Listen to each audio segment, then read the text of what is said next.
তাই আজকে আপনারা জানেন যে আলহামদুলিল্লাহ আপনাদের এলাকার ছেলে এই চরাঞ্চলের সন্তান এইখান থেকে বড় হয়েছি। আমরা কোনো জমিদার ফ্যামিলি থেকে এমপি মন্ত্রী ফ্যামিলিতে উঠে আসি নাই, একেবারে আপনাদের মতো আম পাবলিক সাধারণ একটা পরিবার থেকে উঠে এসেছি। আছে সারা বাংলাদেশের মানুষ চেনে। তো আলহামদুলিল্লাহ এটা আপনাদের জন্য একটা সম্মানের। আমি অনেক আশা এবং ভরসার জায়গা থেকে একটা চরম প্রতিকূল পরিস্থিতিতে একটা বড় ধরনের ঝুঁকি নিয়ে এই নির্বাচন করছি। ঝুঁকিটা কি আপনারা জানেন, আমরা বিএনপির সাথে অ্যালায়েন্স করেছি। বিএনপি আমাদেরকে সমর্থন দিয়েছে, কিন্তু বিএনপির দলীয় সিদ্ধান্ত না মেনে তারেক রহমানকে বৃদ্ধাঙ্গুলি দেখে আরেকজন লোক ছবি নির্বাচন করছে, বিভিন্ন অফিস করছে, সেখানে নাকি শুনেছি তারেক রহমান খালেদা জিয়ার ছবি লাগিয়েছে।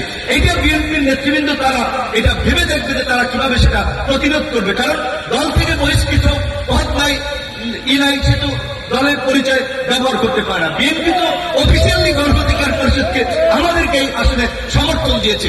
বাংলাদেশের এই অঞ্চলে বিশেষ করে বিগত নির্বাচনগুলোতে নৌকা ধানের শীষের নির্বাচন হতো, এইবার ব্যালটে নৌকা নাই, ধানের শীষ নাই, যা কি হচ্ছে নৌকা এবং ধানের শীষের প্রতিনিধি।